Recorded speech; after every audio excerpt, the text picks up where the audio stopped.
You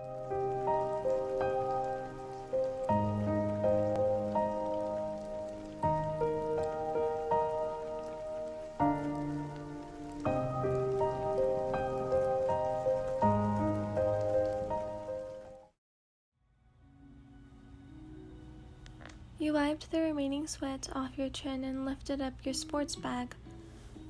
Your eyes moved towards the clock located on the gymnasium wall that was pointing at 9:30 p.m. As the Nᴜᴍභᴇ girls volleyball team captain, you decided to stay behind to practice a bit longer than usual. You were finally done for the day and locked up the second gymnasium before heading out. In the gym across, you could see the lights on. Levkun is still here? You thought, and headed for the opened door. The sounds of the ball colliding with the floor could be heard as you peeked in to see a different figure. Oh, Kuroo-kun. You wiped your eyes. He was about to throw the ball, but stopped when he heard your voice. He turned his head toward you and smiled. Ah, Iḽiņš-san, could you set me some balls? You chuckled at him and looked at the time. It wouldn't hurt to set him a couple volleyballs. You placed your sports bag next to his and headed toward the net and basket full of volleyballs. You're staying quite late today? You asked and chuckled. He nodded and indicated that you could set the ball. You did as told and set the ball towards him. The tall male jumped and his right palm collided with the volleyball, sending it towards the other side of the net. I was just waiting for you. He gave you a smirk. You stared at the boys' volleyball captain and scoffed. He was always like this towards girls. You decided to set a ball that was higher and longer than before. Kuroo had to shift to the far right of the court and spike the ball, barely, despite being known as one of the best attackers on the team. I guess these late-night practices don't help you at all, huh, Captain? You joked as you crossed your arms. He shrugged it off and smirked. Would you help me then, Iḽiņš-san?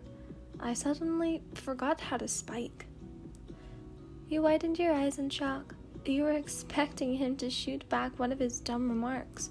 From where Kuroo stood, he could see the slight tint of pink on your cheeks. He walked toward you and grabbed a volleyball into his hands. Teach me your skills, he said with such confidence. You shifted your eyes to the clock and shook your head. I have to head home. You put your hands up in apologies. Maybe next time?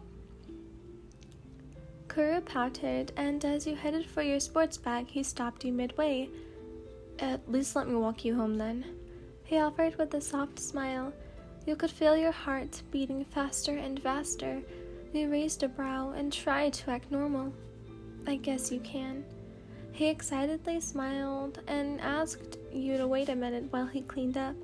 Once Kuroo was done, he grabbed his sports bag and headed out of the gym with you. He locked the doors and both of you walked toward the front gates of Nᴜᴍභᴇ. How's Levkun doing with his volleyball practices? You brought up a topic to ease away the silence. Kuroo nodded. He's improving slowly, but he'll get there soon. His height has been an advantage for him, but his skills are that of a 5-year-old kid. Heck, I think 5-year-olds are even better. You chuckled and shook your head. Levkun is actually a very decent player, you know. When we were practicing together, he was able to get my quick sets surprisingly. Maybe because your sets aren't that quick. Kuroo laughed, earning a smack in the arm from you. You crossed your arm and glared at him. You have Kenma-san, who's super smart, and his thoughts are that of a genius. You added, of course I can never get to that level. Oi, I wasn't saying that you suck at setting. Kuroo suddenly felt remorse for what he had said to you. You rolled your eyes. Sure. You increased your pacing and went ahead of him. Kuroo cursed to himself and quickly tried to catch up to you. He spotted a convenience store coming to view, and an idea popped into his head. Kuroo ran past you, and his hand grabbed yours. You were shocked and pulled along by his strong force. Let's get some ice cream. He turned to look at you and laughed. Your heart began thumping incredibly fast. You weren't sure if it was just you or the moon, but Kuroo was shining despite his dark features. Both of you soon came to a stop. He told you to wait outside as he headed in to grab the ice cream. You stared at the ground, trying to calm down your beating heart, which hadn't stopped since. Without realizing, Kuroo held the pink ice cream toward you. And apologies for what I said earlier. He gave you a soft smile. It was definitely not helping you. You took the ice cream quickly and thanked him. The two of you continued down the road toward your house. You came across the train tracks where Kuroo would split ways with you, but he didn't. You're not going home? You asked, turning to look at him. He flicked your forehead lightly. I said I was gonna walk you home, right? You scowled and rubbed your forehead to ease the pain away. You didn't have to flick my forehead, meanie. He chuckled and apologized.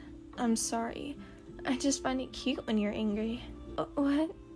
You widened your eyes at his words. He realized what he had said and turned to the side quickly. Look, we're at your house already. You turned to see the familiar building before you. It sounded like he didn't want to leave yet, though. Thanks for walking me home. You bowed to him. He gave you his usual smile. Anytime, Ellen-san. You nodded and was about to turn and head in when Kuroo called your name. Ellen-san, he said. You glanced up to look at his face, only to be met with his chest. He had pulled you into a hug without you realizing it. Actually, just a little bit longer. He mumbled the rest under his breath. You heard his words clearly, though, and stared blankly at his chest. With your cheeks flushing red, you backed away.